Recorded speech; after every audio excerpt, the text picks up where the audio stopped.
దూత media power of news. నమస్కారం, welcome to దూత మీడియా.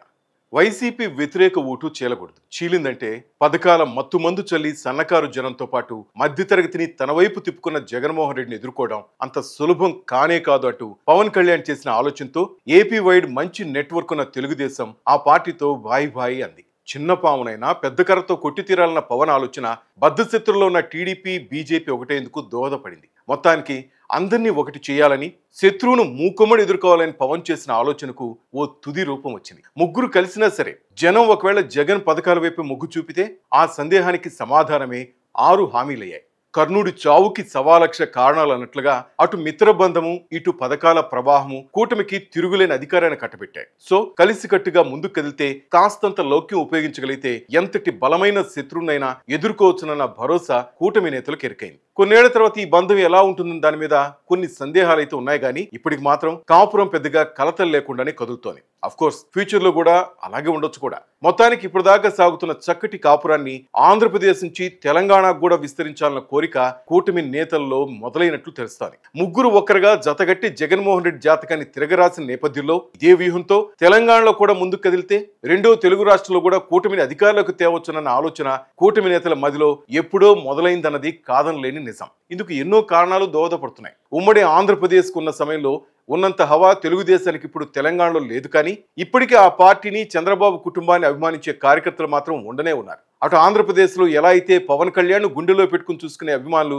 తెలంగాణలోనూ కోకొలులుగా ఉన్నారు. వీరిద్దరికి మించి భారతీయ జనతా పార్టీ తెలంగాణలో ఓ శక్తివంతమైన రాజకీయ పార్టీగా ఎదిగింది. వృద్ధతరం నేతల పర్యవేక్షణలో నేల మీదకు జారిన కాంగ్రెస్ పార్టీని వెనక్కి నెట్టి బీజేపీ గులాబీ పార్టీని ఎదుర్కోగల సత్తా కలిగిన పార్టీగా పేరు తెచ్చుకుంది. పట్టువదలని విక్రమార్కుడిలా పడుతూ లేస్తూ ముందుకు పోతూనే ఉంది. ఇటీవలి కాలంలో అటు ఎమ్మెల్సీ ఎన్నికల్లో ఆ పార్టీ సాధించిన విజయాలు నేతలతో పాటు కేడర్కు రెట్టించిన ఉత్సాహాన్ని అందించాయి. రోజు రోజుకి తన శక్తిని కొద్ది కొద్దిగా పెంచుకుంటూ పునాదులు స్థిరం చేసుకుంటోంది. ఒక విధంగా చెప్పాలంటే ఏపీ కూటమిలో పార్ట్నర్ అయిన తెలుగుదేశం కేడర్ పరంగా ముందు వరుసలో ఉంటే, ప్రస్తుతానికి క్రియాశీలక రాజకీయాల్లో బీజేపీ తెలంగాణలో మిగతా 2 మిత్ర పార్టీల కంటే ముందే ఉంది. ప్రస్తుతానికి బీజేపీకి అటు కాంగ్రెస్ నో ఇటు బీఆర్ఎస్ నో డైరెక్ట్ గా ఎదుర్కొని ఎన్నికల్లో గెలిచే సత్తా అయితే పూర్తి స్థాయిలో లేదు, కానీ తన కండబలాన్ని పెంచుకునేందుకు చక్కటి ప్రణాళికతో ముందుకు కదులుతోంది. తమకు తెలంగాణ ప్రజలు అధికారం కట్టబెడితే కేంద్రం నుంచి ఇబ్బడి ముబ్బడిగా నిధులు తెచ్చుకుని తెలంగాణను తేజోవంతంగా మార్చడం అనేది ఎంతో సులువంటూ ప్రజలకు నచ్చజెప్పేందుకు ప్రయత్నిస్తోంది. ఈ పరిస్థితుల్లో కూటమి తెలంగాణలో అడుగు పెడితే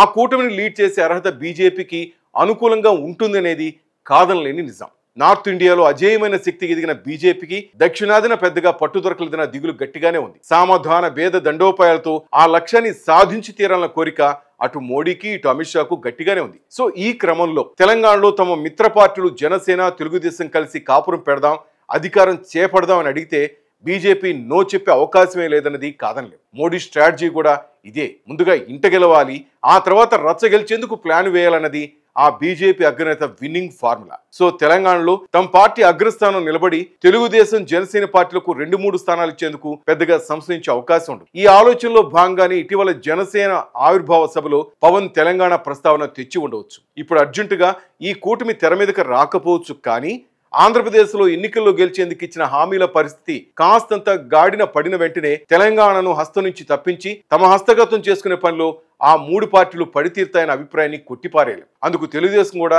సంతోషంగా ముందుకు వస్తుందనలో ఎలాంటి సందేహం లేదు. ప్రస్తుతానికి కాంగ్రెస్, బీఆర్ఎస్ తో పాటు బీజేపీతో పోటీపడి రాజకీయాలు చేసే శక్తి తెలుగుదేశానికి తెలంగాణలో లేదు. కాబట్టి ఎన్ని సీట్లు వస్తే అన్ని సీట్లు అన్న ఆలోచనతోనే తెలుగుదేశం మళ్ళీ తెలంగాణలో రాజకీయాలు చేసే అవకాశం ఉందంటున్నారు రాజకీయ రంగ నిపుణులు. ఇప్పటికే తెలంగాణలో తన ప్రాబల్యాన్ని పెంచుకుంటూ ముందుకు పోతున్న బీజేపీకి అటు పవన్ కళ్యాణ్ సపోర్ట్, ఇటు తెలుగుదేశం అండదండలు దొరికితే ఎన్నికల హామీలు నెరవేర్చడంలో వెలికిలా పడుతుందన్న పేరు తెచ్చుకుంటున్న అధికార కాంగ్రెస్ పార్టీకి స్వాతంత్రం తెచ్చినట్లే తెచ్చి ఆ నేపథ్యంలో తెలంగాణను చక్కగా దోచుకున్నారని అపఖ్యాతిని మూటగట్టుకున్న బీఆర్ఎస్ కుటుంబానికి చెక్ పెట్టే అవకాశం ఉంటుందని కేంద్ర బీజేపీ ఆలోచిస్తుందన్న ప్రచారం తీవ్ర స్థాయిలో వినవస్తుంది. ఆ ఆలోచనకు ప్రతిరూపమే జనసేన ఆవిర్భావ సభలో పవన్ కళ్యాణ్ పలుకులన్న మాట కూడా వినవస్తోంది. అయితే అధికారంలోకి వచ్చేందుకు ఇచ్చిన 6 హామీల్లో ఓ 90% నెరవేర్చిన తరువాతే తెలంగాణ ప్రజల ముందు నిలబడి అధికారం కోసం అడిగితే బాగుంటుంది, కానీ అక్కడ ఉత్త చేతులు చూపి ఇక్కడ చేతులు జోడిస్తే జనం ఏమాత్రం కటాక్షించరన్నది కూడా కాదనలేం. సో తెలంగాణ రాజకీయాల్లో తలదూర్చాలన్న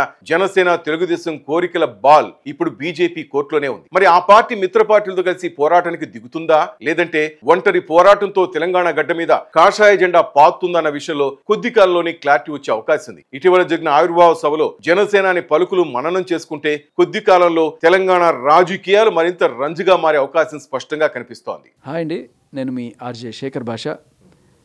like, share and subscribe to Dootha media. For more updates, please subscribe Duta Media.